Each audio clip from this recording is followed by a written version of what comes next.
Now, to our first story. The Community of Justice of the ECOWAS has dismissed an application by the former Chief Justice Gertrude Torkornoo seeking a temporal halt of the work of a fact-finding committee probing a petition for her removal. Justice Torkornoo had asked the court to issue a provisional measure to protect her rights and prevent what she described as irreparable harm while her substantive case is being heard. But in a ruling delivered this morning, the ECOWAS court held that the application was filed too late, more than 8 weeks after her suspension and over 6 weeks after the committee had already begun its hearings. The court said the delays undermine the urgency and exceptional circumstances required to justify a temporary halt of the proceedings. Meanwhile, Attorney General has been given 30 days to file a response to substantive case filed by the former Chief Justice. Now let's take a listen to the rendering of the ruling by the chairman of the ECOWAS court panel. While the applicant met the 5-year timeline for applying for review, but their failure to satisfy the requirements of the new facts renders the compliance invaluable, as the requirement of admissibility of an application for review are cumulative. The absence of one of them is sufficient to endanger the admissibility of the application.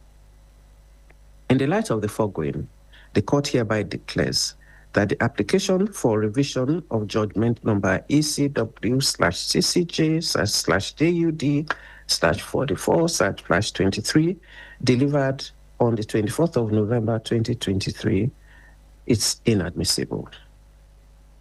And for that reason, sitting in public, the court declares that it has jurisdiction to determine this case.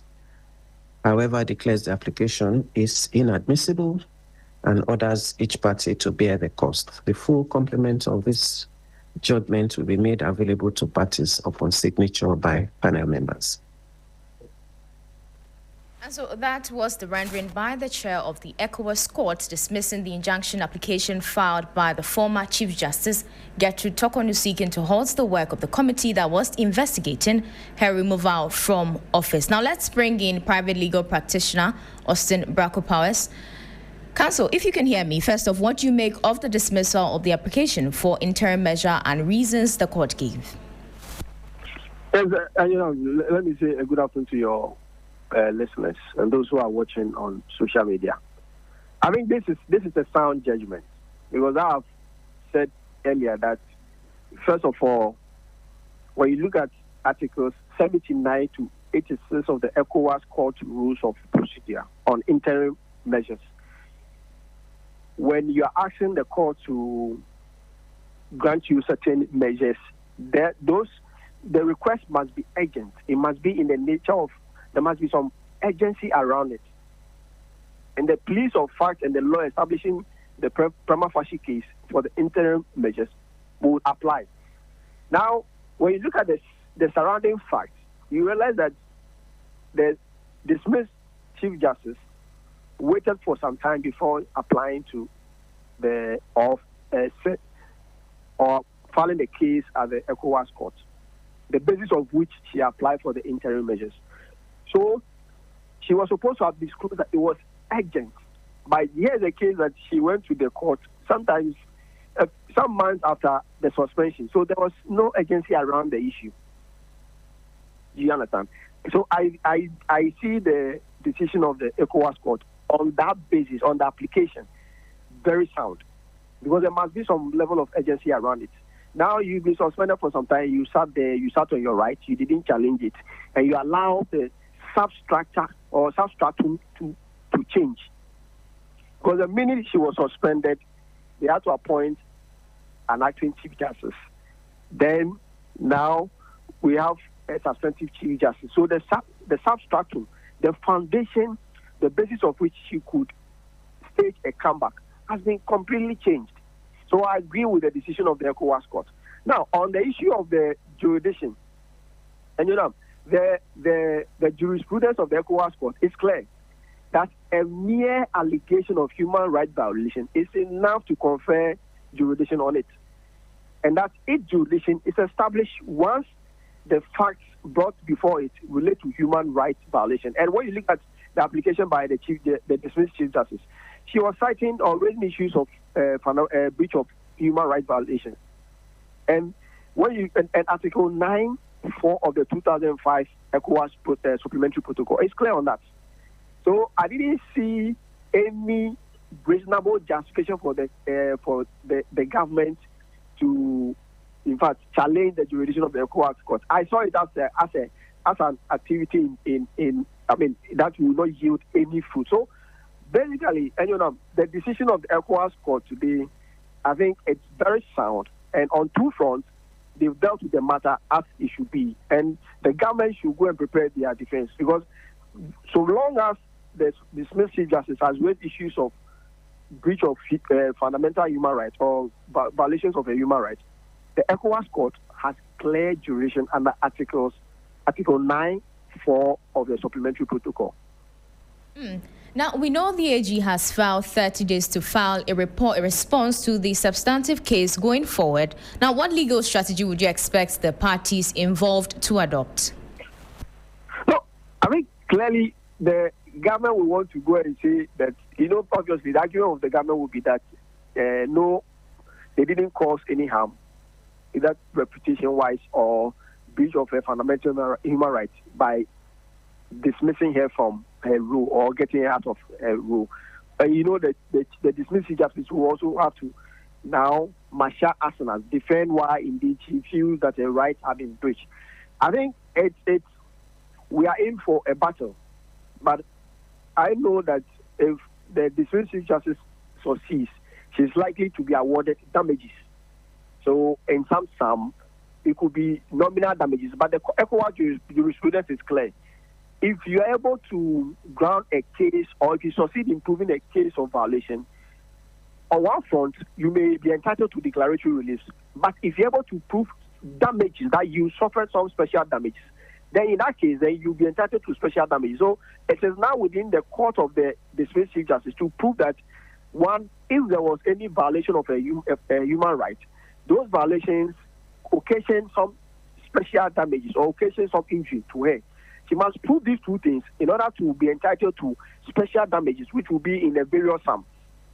Other than that, if she succeeds in proving that her rights were violated, she may be entitled to nominal damages as well as declaratory relief, which declaratory relief would be just to say that the government, indeed, by dismissing you from your office, breach your fundamental human rights. But would that be enough after she has been dismissed and her entitlement after so many years on the bar, on the bench, denied her? That would be an egregious crime, and that would be an affront to human rights. But it is early in the day. We are hoping that this will be a major battle ahead of the country. Counsel, thank you so much for your time this afternoon, and that's private legal practitioner Austin Bracco Powers there. Now, moving on to some other stories, the Minister for Roads, Highways, Kwame Gavin-Sagbuja, has announced an intermittent nationwide clampdown on overloaded vehicles, describing the practice as a major contributor to rapid destruction of roads across the country. He warned that transport operators who flout axle road regulations will face strict sanctions. Excess load, he said, will be seized, auctioned, and proceeds paid into the state coffers. He spoke to Roland Walker on TV3's New Day. We are taking steps to make sure that the regime where anybody can carry any size of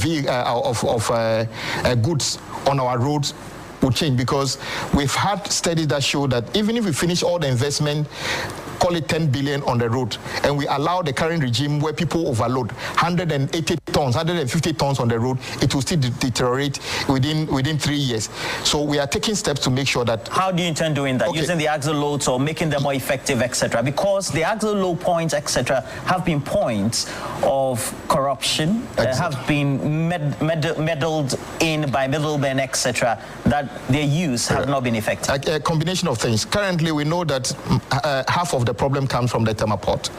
The vehicles overload from Tema port. And there are service providers that are contracted by the state.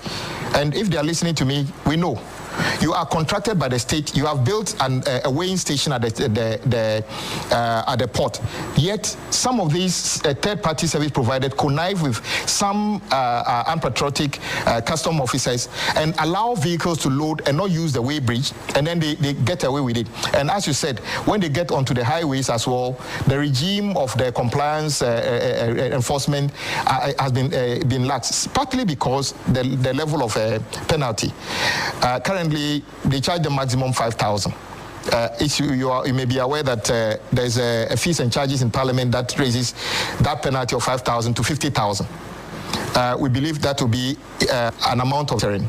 We are also trying to work with the stakeholders that in the past, when you overload, they just tell you to offload the overloaded section and bring another truck to pick it, to pick the excess load. We are working with the stakeholders to say that now if you overload, when the overloaded portion is taken off, it's not given to you.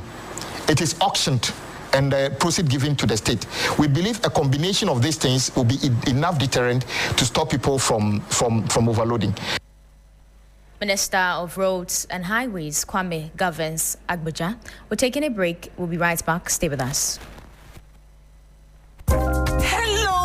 Ghana. It's a new year and Bills Microcredit is here to support your dreams. If you're not working but want to start a business, don't let money stop you. With just your Ghana card, you can get a loan to turn your ideas into reality. Already running a business? Need more capital? Or are you a salary worker looking for extra funds? Bills offers fast and easy loans with no collateral, no deposit, and no SUSI savings required. Wherever you are, whatever you need, Bills makes it happen. Call Bills Microcredit today. Call 0596 920 833 or 0302 200 390 and get started. Bills is licensed and regulated by the Bank of Ghana. Bills, financing your needs.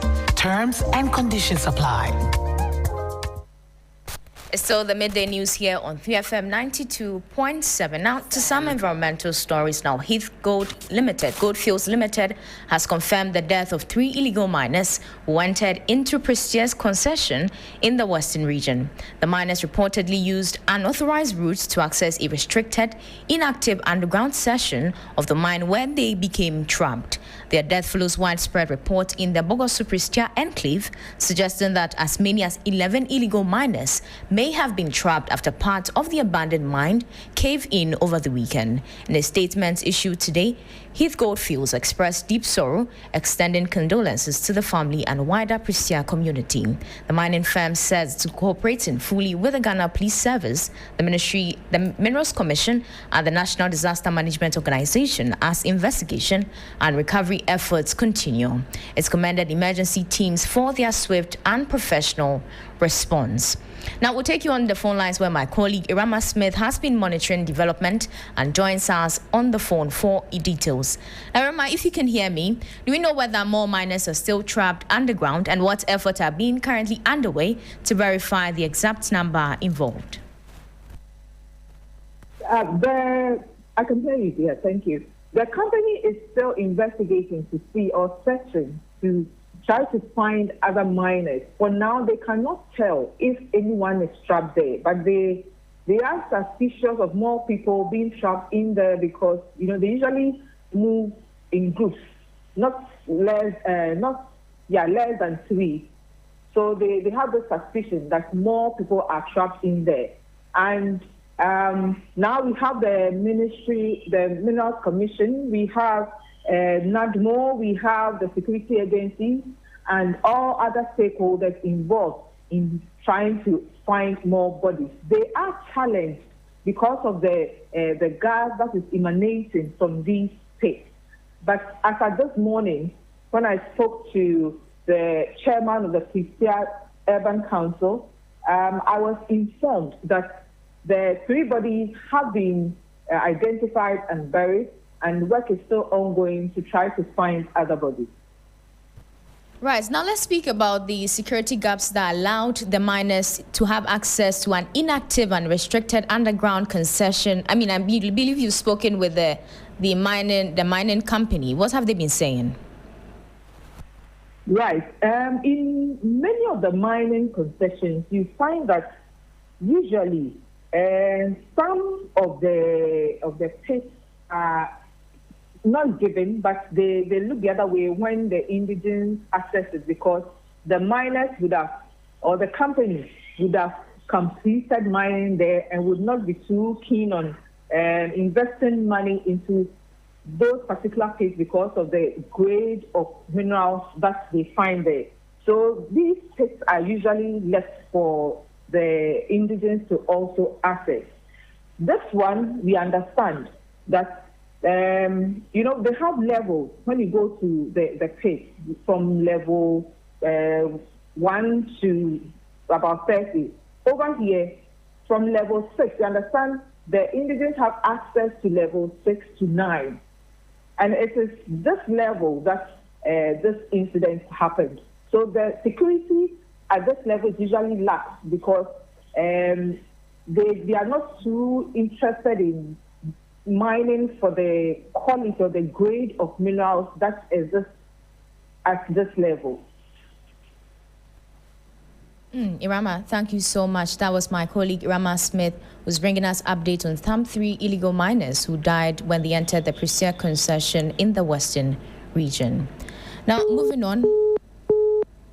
Following recent rampant devastating fire incidents across the country, the National Disaster Management Organization in the Ashanti region is stepping up its operation Stop Fire Disasters.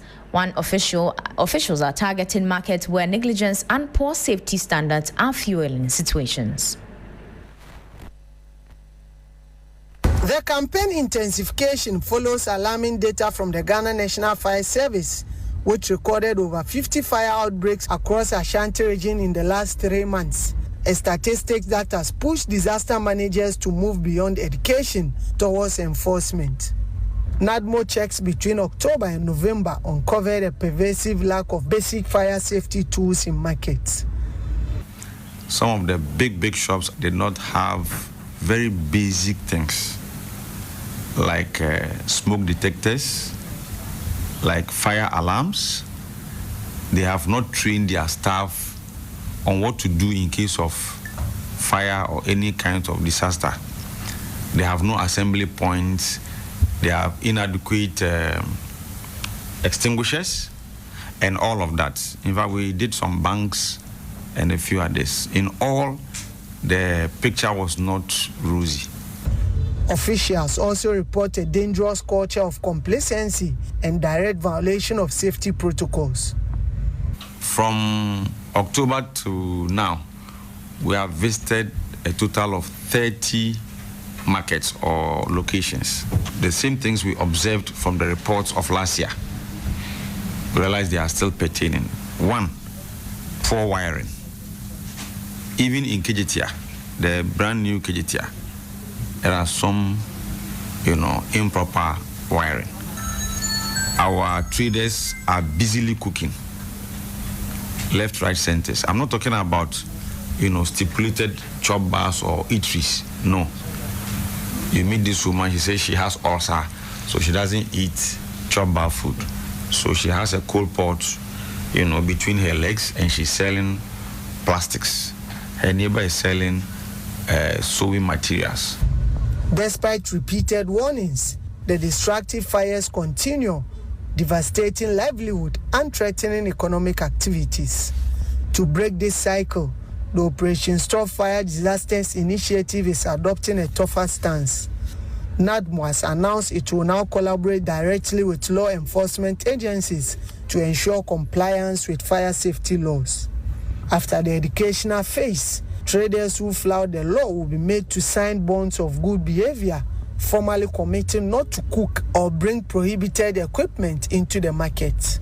This is expected to improve compliance and douse the rampant flames in the city. Now, still in the Ashanti region, but this time on illegal mining, residents of Tabosere, a farming community in the Amansie South district of the Ashanti region, are raising safety concerns following the invasion of illegal miners in the area. The assemblyman, together with two unit committee members, have fled the community after they were allegedly attacked by miners for speaking against their activities that have resulted in the destruction of their farms and water bodies. Now, joining us on phone for a development on that is my colleague Ibrahim Abubakar. Ibrahim, if you can hear us, what more can you report regarding the destruction in the Tabosere district by the illegal miners? Well, Enyonam, I can tell you that you go there at the moment, their only source of water has been destroyed. The land is being also destroyed. As we speak, the miners are still there, engaging in their illegal activity. And the residents said even though there has been an illegal mining operation in the community, but it was manageable until in June this year when another set came in claiming that their party is in power, and for that matter, they have come there to take over the mining site. And when the assembly member and the unit committee members tried to speak against it, then they became targets. So currently, you go to the community, I can tell majority of the men in the community have disappeared because of brutalities that they have alleged being meted out to them by these illegal miners who are wielding machete and also guns and roaming in the community. So for the past 3-4 months, the assemblyman and some of the unit committees have not been able to even access the community because they fear for their lives. And residents are also complaining because they say the destruction continues unabated. And for that matter, for now, they are just calling on NIMOS to visit the community and make sure that they stop this illegality from going on. I spoke to the assembly member for the area, Fosu Sylvester. Let's listen to what he has been saying. When these metro men invaded in the community, people's lives have been threatened, beaten in some cases, and chased out of the community. The latest among the casualties are two of my community's members. They are here. The chairman included was attacked, and others were beaten, brutalized, and humiliated daylight without mercy and no one to rescue. Myself has been threatened and warned not to step a foot in the community. For close to 6 months now, I have not been able to perform my duty as an assembly member. Not only that, my report has been sent to police commander and the necessary authorities, but brutalities, intimidation, humiliation, and victimization of people there continue with impunity, with none coming to our aid. I use this opportunity to appeal for immediate government intervention and to rescue the situation of the people of Tabosere. Ibrahim, we've heard from victims. What about the authorities? What have they been saying and the reaction from the police or the district assembly? Made attempt to speak to the Amansie South District Police Command. They didn't give us any hearing. They are tight-lipped on the matter. We also made effort to speak to the DC, who is the chairman of DICES for the area, and he said they are just taking steps to ensure that they flush out these illegal miners. But as to when they will take this step, it's something he has refused to give us any timeline. So we have also informed the Ashanti Regional Minister, who says he wasn't aware of the situation, but now that it has come to his attention, he also ensured that the necessary effort is being undertaken to make sure they flush out all these illegal miners and bring back the residents to their community. Thank you, Ibrahim. And that was my colleague Ibrahim Abubakar speaking on a worrying development in the Tabosere community. Now, moving on to some health story, the Ghana Health Service is cautioning Ghanaians to take necessary precautions in protecting themselves, although no case of Marburg virus has been recorded in the country. This follows the report of an outbreak in Ethiopia where deaths have been recorded. My colleague Beatrice Ajoko-Sowa has more in this report.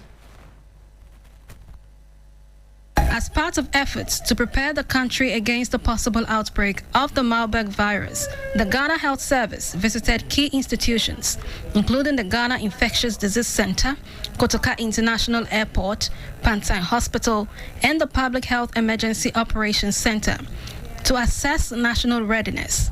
The Marburg virus, which spreads through direct contact with infected bodily fluids or contaminated materials, has symptoms which include high fever, severe headache, and muscle pain, often followed by vomiting and diarrhea. In more serious cases, patients may experience bleeding from the nose, gums, and internal organs. During the inspection of facilities, officials revealed that preparedness measures are underway to ensure the country is adequately equipped to combat any possible outbreak. Director General of the Ghana Health Service, Professor Samuel Kaba Akoria, advised health officers to remain vigilant. We have not recorded any case. Zero. We do know that we have 2 flights coming from Ethiopia on daily basis to Ghana with over 200 passengers in each of them. And most are Ghanaians. Our people at the port health should be prepared in case of any suspicious or suspected case. We are monitoring events worldwide, 24 hours. We've also activated our national case management team, the surveillance team. We want to assure the Ghanaians to keep the routine and be calm. However, should practice our regular infection prevention and control exercise. Wash your hands, use your sanitizers, your face masks anywhere you find yourself. The Ghana Health Service further announced that as part of enhanced protocols, arriving passengers will be questioned and screened to ensure thorough checks for potential exposure to the virus. And that was a report of my colleague Beatrice Ajoko Sowa on the Ghana Health Service caution and Ghanaians take necessary precautions in protecting themselves against the Marburg disease, although no case has been recorded yet. And that was the midday news here on 3FM 92.7. For more news, please check our website at 3news.com. I am Enyonam Haligah. Business News with Christabel Success Trevor is up next.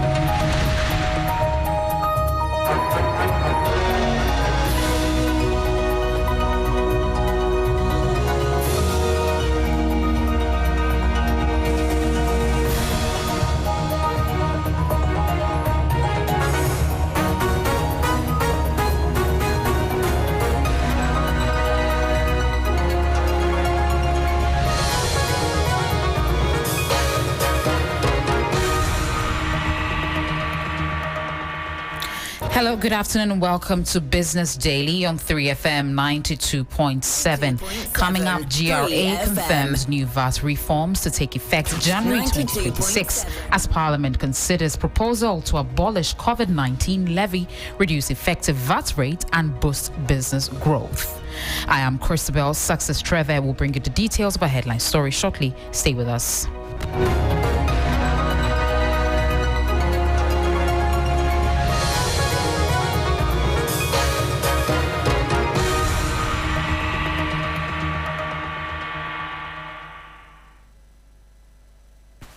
Thank you for staying with us here. And the Commissioner General of the Ghana Revenue Authority, GRA, Anthony Kwesi Sapong, has confirmed that the new VAT reforms announced in the 2026 national budget are expected to take effect from January 2026 once they receive presidential assent before the end of the year. The reforms, which include abolishing the COVID-19 levy, removing the decoupling of Get Fund and NHIS levies from the VAT tax base, eliminating VAT on mineral recognition reconnaissance and prospecting, reducing the effective VAT rate from 1.9% to 20%, and increasing the registration threshold from 200,000 to 750,000 Ghana cedis are expected to boost household incomes, support businesses, and accelerate economic transformations. To other stories, Ghana has developed its first national mortality table, marking a major milestone in the country's insurance and pension sector. The locally tailored data is expected to improve pricing accuracy, regulatory oversight, and investor confidence across live-based financial products. Speaking at an event organized by the Actuarial Society of Ghana, pioneers of the initiative, President Kofi Ntim said the move positions Ghana for stronger actuarial standards and long-term fiscal resilience.